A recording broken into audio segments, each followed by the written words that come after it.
नमस्कार। हिमाचल बुलेटिन में आपका स्वागत है।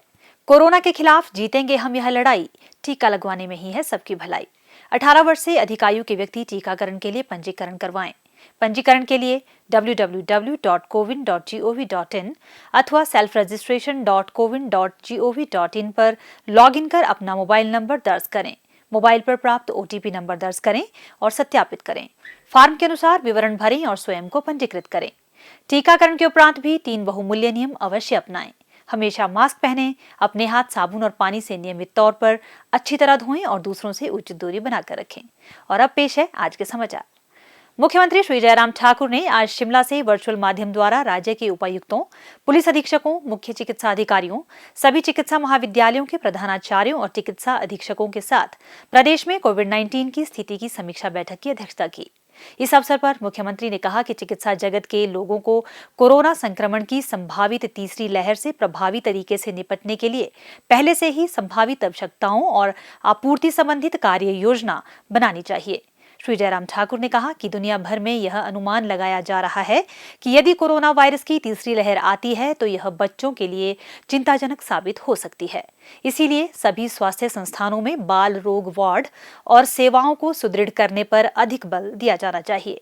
उन्होंने कहा कि बाल रोग से संबंधित स्वास्थ्य अधोसंरचना को मजबूत बनाने पर विशेष ध्यान दिया जाना चाहिए। उन्होंने कहा कि प्रदेश में गर्भवती महिलाओं के टीकाकरण की संभावनाएं तलाशी जानी चाहिए। मुख्यमंत्री ने कहा कि प्रदेश सरकार ने सभी हितधारकों के सक्रिय सहयोग से कोरोना महामारी की पहली लहर पर सफलतापूर्वक विजय प्राप्त की है और अब उम्मीद है कि प्रदेश धीरे धीरे दूसरी लहर से बाहर आ रहा है। उन्होंने कहा कि हमें अभी भी और अधिक सतर्क रहना होगा क्योंकि महामारी अभी समाप्त नहीं हुई है। श्री जयराम ठाकुर ने कहा कि सूचना, शिक्षा और संप्रेषण ने कोविड-19 से जुड़े भ्रम को दूर करने और लोगों को जागरूक करने में महत्वपूर्ण भूमिका निभाई है। उन्होंने कहा कि जनमत तैयार करने वालों, स्थानीय नेताओं और पंचायती राज संस्थाओं के निर्वाचित प्रतिनिधियों को इस संक्रमण से जुड़ी भ्रांतियों के बारे में लोगों को शिक्षित करना चाहिए। उन्होंने कहा कि जिन कोविड-19 समर्पित अस्पतालों में कोविड मरीज उपचाराधीन नहीं हैं, उन्हें अन्य बीमारियों के मरीजों की सुविधा के लिए डी-नोटिफाई करने के प्रयास करने चाहिए। इसी प्रकार राज्य सरकार द्वारा कोविड-19 के दृष्टिगत लिए गए निजी अस्पतालों को वियोजित करने के प्रयास किए जाने चाहिए। श्री जयराम ठाकुर ने कहा कि स्वास्थ्य विभाग को राज्य के सभी 50 बिस्तरों या इससे अधिक बिस्तरों वाले अस्पतालों में ऑक्सीजन की आपूर्ति उपलब्ध करवाने के लिए ठोस कदम उठाने चाहिए। उन्होंने कहा कि ऑक्सीजन सिलेंडरों की उचित सूची और भंडारण सुनिश्चित किया जाना चाहिए। मुख्यमंत्री ने कहा कि लगभग 11,000 लोग अभी भी होम आइसोलेशन में हैं, इसीलिए उनके स्वास्थ्य मापदंडों की नियमित निगरानी के लिए उनके साथ समन्वय बनाए रखना आवश्यक है।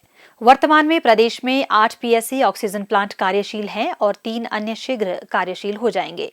श्री जयराम ठाकुर ने कहा, तो थोड़ा हमारा संक्रमण जब कम हो रहा है सूरत में, हमको अब पार्टिसिपेशन लोगों का लेना चाहिए। लोगों को टेस्टिंग के लिए जो है वो बढ़ाने के लिए टेस्टिंग, जहां खास तौर से जिसका जिक्र हम पहले भी कर चुके हैं।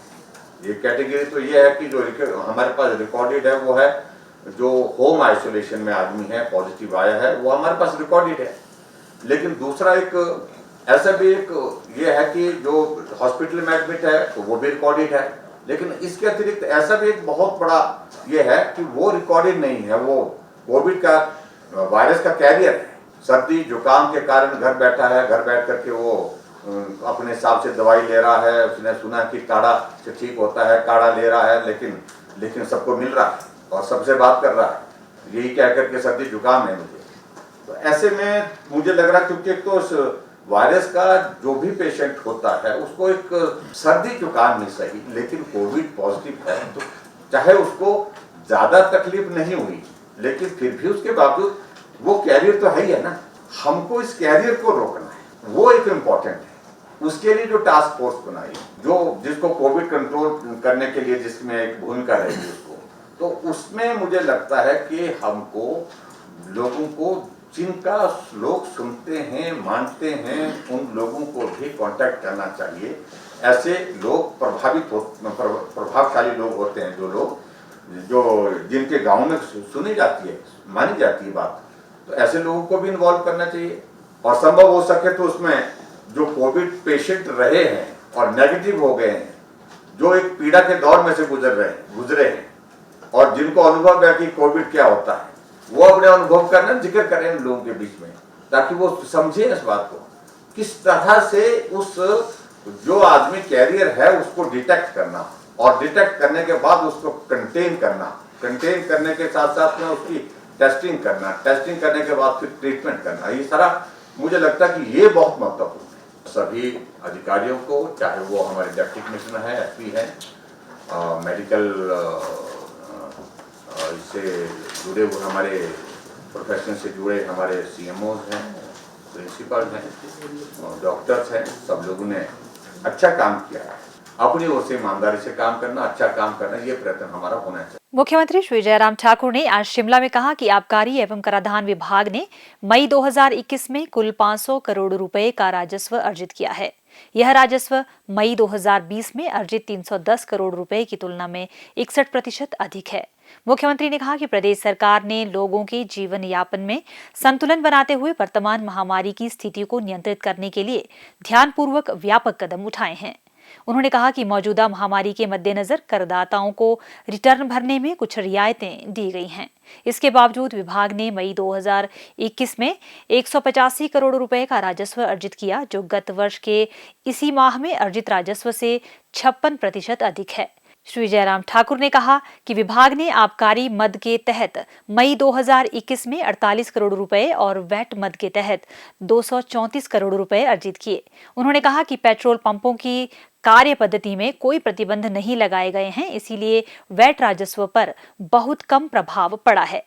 उन्होंने कहा कि यदि अप्रैल और मई 2021 के कुल राजस्व 1147 करोड़ की तुलना गत वर्ष इन्हीं महीनों के 387 करोड़ से की जाए तो कुल अर्जित राजस्व में 197% की वृद्धि हुई है। मुख्यमंत्री श्री जयराम ठाकुर को आज शिमला में सुंदरनगर विधानसभा क्षेत्र की जनता और संगठनों की ओर से सुंदरनगर के विधायक राकेश जम्वाल ने मुख्यमंत्री कोविड-19 सॉलिडेटरी रिस्पांस फंड के लिए 1,29,600 रुपए के चेक और बैंक ड्राफ्ट भेंट किए। मुख्यमंत्री ने इस पुनीत कार्य के लिए आभार व्यक्त किया। स्वास्थ्य एवं परिवार कल्याण विभाग द्वारा दोपहर 2 बजे जारी बुलेटिन के अनुसार प्रदेश में कोरोना संक्रमण की जांच के लिए आज 2,766 लोगों के सैंपल लिए गए, जिनमें से 650 लोगों की रिपोर्ट नेगेटिव पाई गई है, जबकि 2,028 लोगों की रिपोर्ट आना बाकी है। अभी तक 19,25,239 लोगों की जांच की जा चुकी है, जिनमें से 17,32,657 सैंपल की जांच नेगेटिव पाई गई है। प्रदेश में कुल 1,90,485 लोगों में कोरोना वायरस के संक्रमण की पुष्टि हुई है, जिनमें से 1,75,438 लोग इस बीमारी से ठीक हो चुके हैं और 11,882 व्यक्ति उपचाराधीन है। हिमाचल बुलेटिन देखने के लिए सब्सक्राइब करें YouTube channel DPR Himachal, follow करें ट्विटर @DPRHP, लाइक करें Facebook page information and public relations department Himachal Pradesh, visit करें वेबसाइट www.himachalpr.gov.in। इस अंक में इतना ही, कल फिर होगी मुलाकात। दीजिए इजाजत, नमस्कार।